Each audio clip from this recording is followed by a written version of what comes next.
ජාතිකයේ S Mahinda හිමියන් පිළිබඳව අපේ හිතවල තිබෙන්නේ විශාල ගෞරවයකි.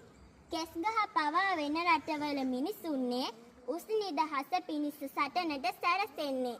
හිස්බොල තිබියදින් මේ ගැන නොතකන්නේ ඇස් ගැඩිවලට හෙන ගහලද සියලුන්නේ. ටිබෙට් ජාතිකයේ එස් මහින්ද හිමියන් කිසම් රාජ්‍යයේ උපත ලබා බ්‍රිතාන්‍ය ලංකාවට සංක්‍රමණය වෙලා පැවිදි වුණ බෞද්ධ භික්ෂුන් වහන්සේ නමකි. කවියෙකු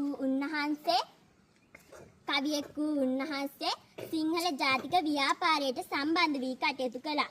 1901 සිකම් රටේ ඉපදිලා ලංකාවට පැමිණ විද්‍යෝදය පීවනේ අධ්‍යාපනය ලැබලා ලාංකීය අවිමානය පිළිබඳ කවි ලියූ උන්වහන්සේ මේ පුංචි රටට බොහෝ ආදරය කරමින් සිය පෑන හැසිරෙව්වා. නිදහසේ දැහැන නිදහසේ මන්ත්‍රිය ලංකා මාතා ජාතික තොටිල්ල අද ලක් මාතාවගේ පුත්තුය.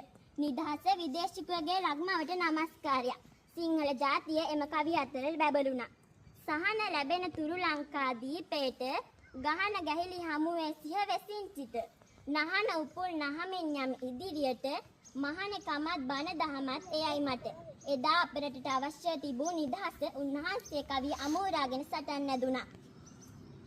ජාතික තොටිල්ල කවි පන්තිය දැයේ දරුවන්ට තමා උපන් බිම තමා උපන් ජාතිය පිළිබඳ ජාතික කැක්කුම ඇති කිරීමට උන්වහන්සේ උත්සාහ කළ නිසා එදා දරුවන් තමා උපන් බිමට තමා උපන් ජාතියට ආදරය කරන්නට වුණා.